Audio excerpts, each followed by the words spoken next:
کله چې هغه ورځ د مغرب څخه د لمر لوېدو د خوا څخه د دې پر شار باندې راوګرځېدل او د دې شار ټوله ونیوی، د هغه وروسته دغه ورځ په یو طوفان بدله شوه، دا په یو سرسر او تیز باد باندې بدله شوه چې د دغه باد سره یو ډېر خطرناک اواز ورسره و. الله سبحانه وتعالى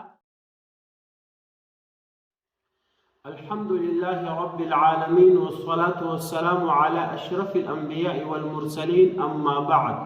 السلام عليكم ورحمة الله وبركاته.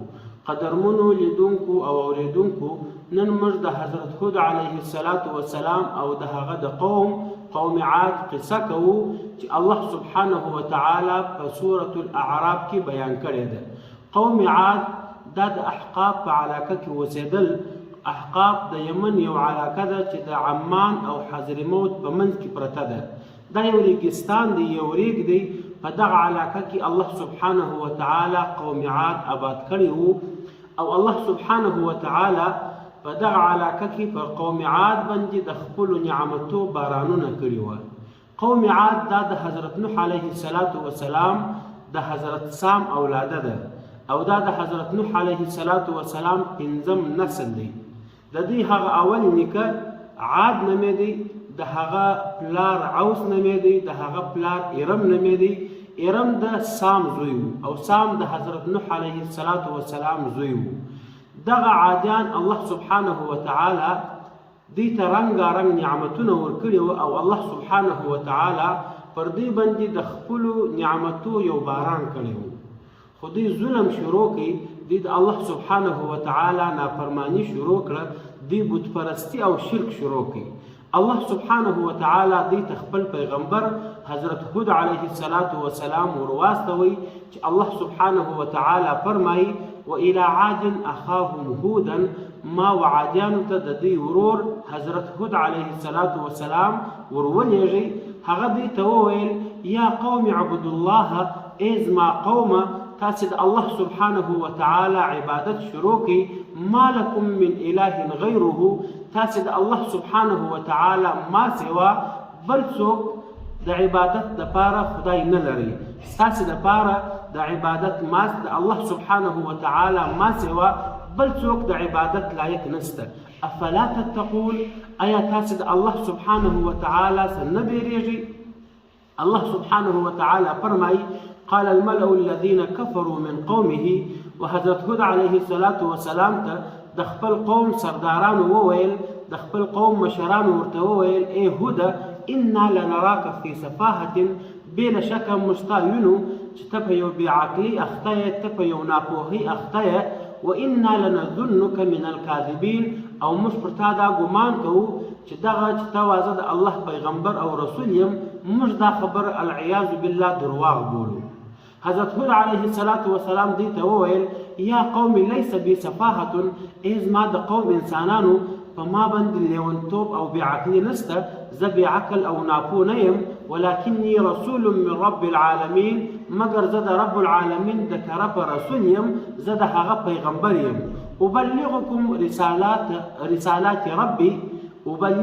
رسالات ربی، زه تاسو ته د الله سبحانه وتعالى پیغامونه در رسوم. وانا لکم ناصح، او زه ستاسې لپاره یو خیرخوا یم.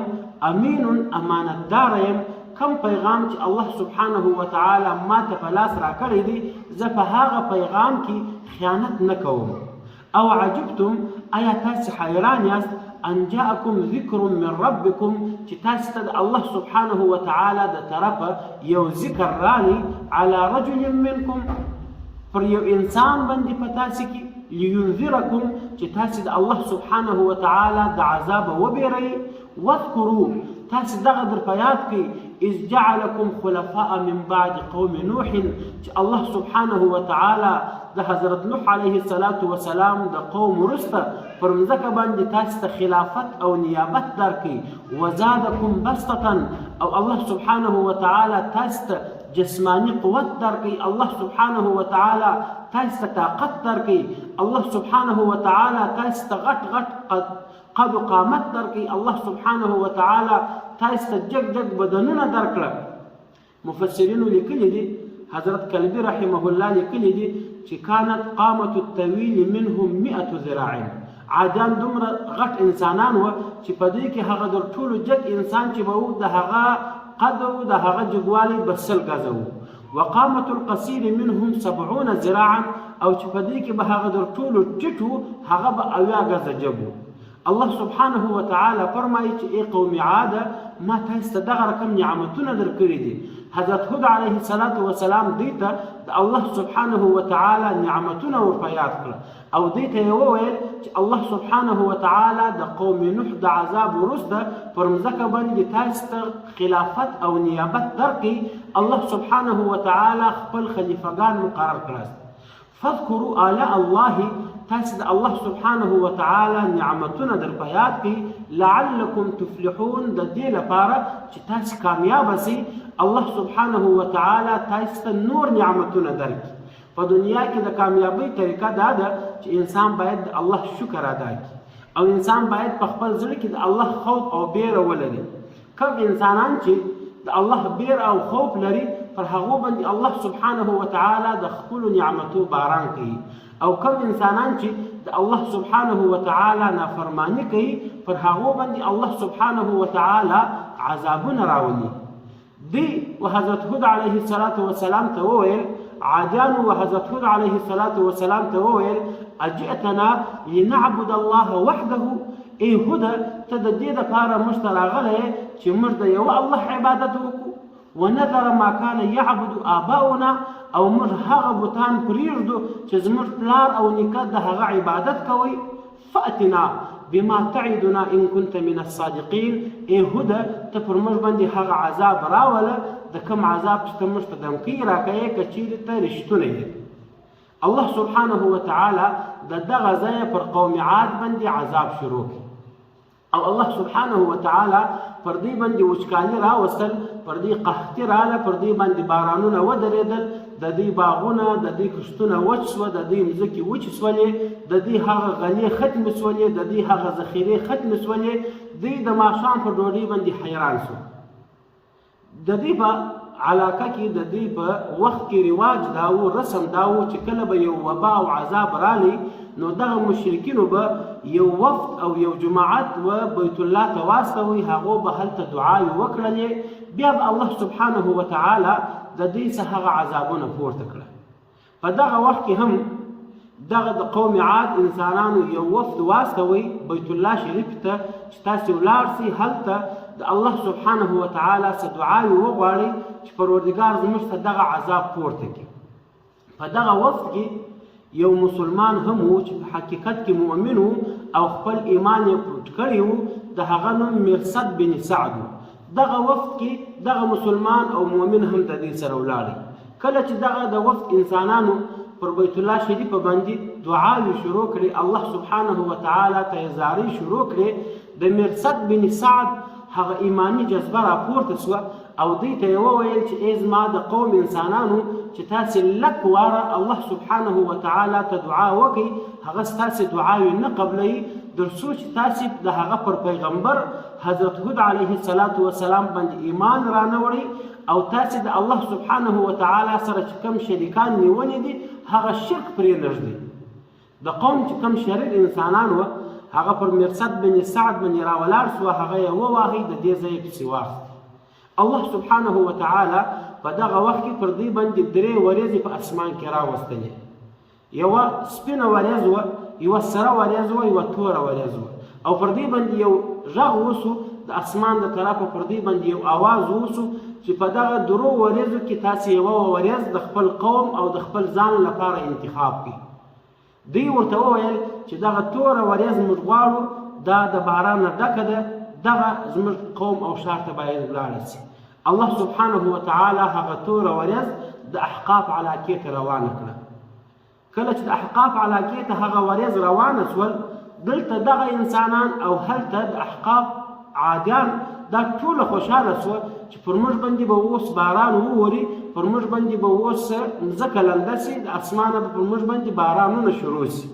حضرت هود علیه السلام دوی ته وویل چې قد وقع علیکم من ربکم رجس، بلا شک پر تاسې باندې د الله سبحانه وتعالى عذاب رالی وغضب او پر تاسې باندې د الله سبحانه وتعالى قهر رالی.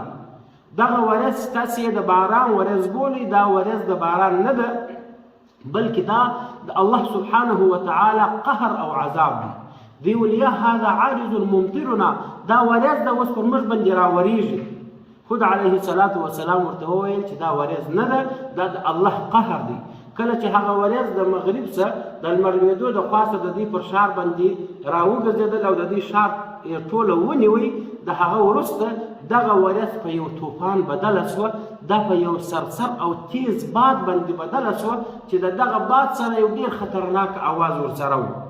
الله سبحانه وتعالى په سورة الحاقه کې د دې د عذاب قصه کوي. واما عاد فاهلكوا بريح صرصر عاتيه.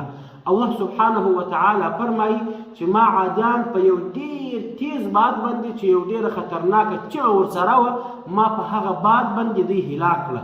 او دغه باد او طوفان سخرها عليهم 7 ليال و8 أيام حسوما.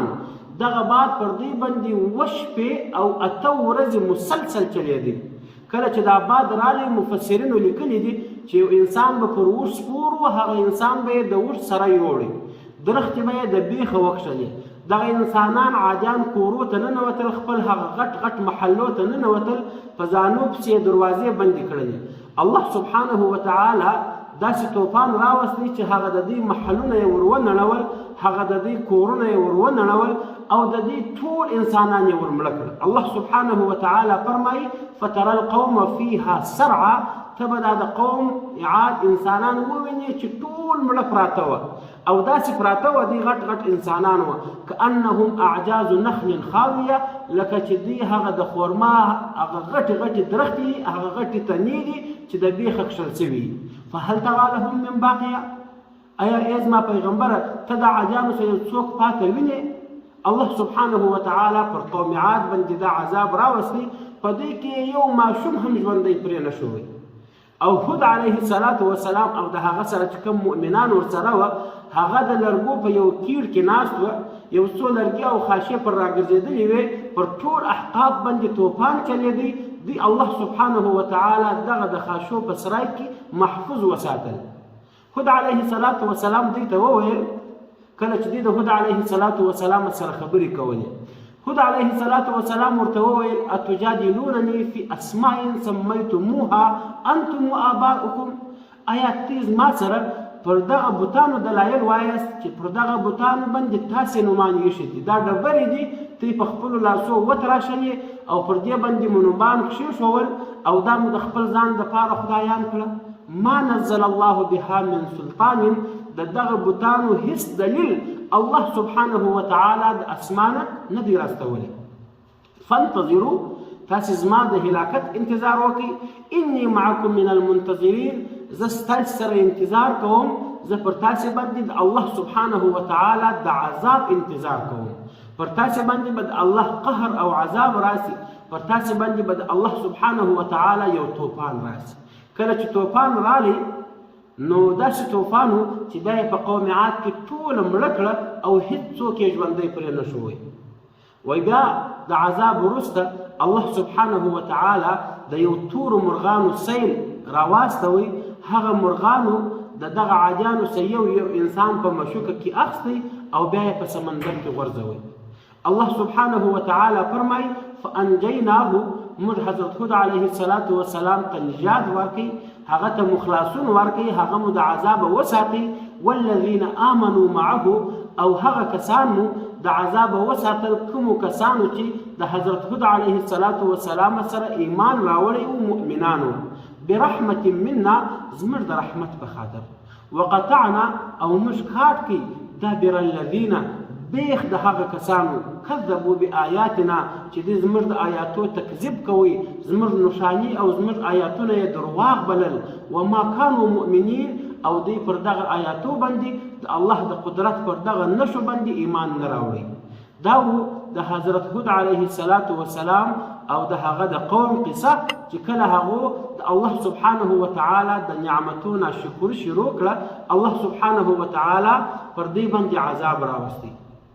الله سبحانه وتعالى دا قانون دی کم انسانان چې د الله سبحانه وتعالى شکر ادا کوي الله سبحانه وتعالى پر هغه باندې خپل د نعمتو بارانونه کوي او کم انسانان چې د الله سبحانه وتعالى ناشکری کوي الله سبحانه وتعالى هغه ورکړل شوي نعمتونه هم جن اخلي الله سبحانه وتعالى د موږ ته توفیق راکړي چې موږ دغه قرآني قصو سره عبرت واخلو دا د قرآن قصې دا نقلونه او افسانې نه دي دا د خوند دپاره نه دي چې انسان خوند پر واخلي بلکې دا قصې الله سبحانه وتعالى په قرآن کې د دې دپاره بیان کړي دي چې انسانان د دې څخه عبرت واخلي هغه بد کارونه هغه بد فعلونه هغه بد اعمال چې تیرو انسانانو کړي دي او الله سبحانه وتعالى د هغه اعمالو په خاطر پر دې عذابونه راوستلي دي موږ باید د هغه بد اعمالو سزا وساتو واخر دعوانا ان الحمد لله رب العالمين.